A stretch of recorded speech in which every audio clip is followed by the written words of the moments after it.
ए video देखला परे आउ आपण मिडिल क्लास रही पारे धनी हो ग्यारंटी लिखिकी दूसरी मिडिल क्लास कौन गोटे माइंड सेट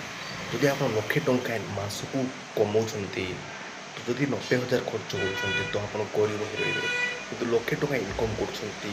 30,000 खर्च कर तो धनी रे जदि 30,000 भी इनकम कर 5,000 खर्च कर तो आप धनी तो जी इनकम कर 50% ही चलवा रहा जो भी काम आप करने को चेष्टा करूँ जी भी इनकम कर भावतु तार 50% ही आपन रियल इनकम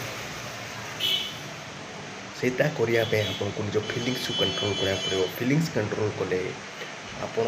जो माइंड को कंट्रोल कले खर्च कमेले फ्यूचर पारे इमिडिएटली हो पारे पेसेंस दरकार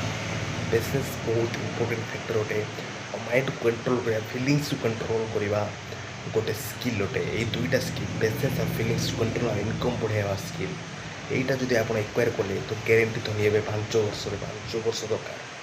5 वर्षर डिसिप्लिन आपन को धनी कर एभली कंटेंट भल लगे सब्सक्राइब करूँ जो धनी होगा चाहते मत मो व्हाट्सएप नंबर कांटेक्ट करूँ।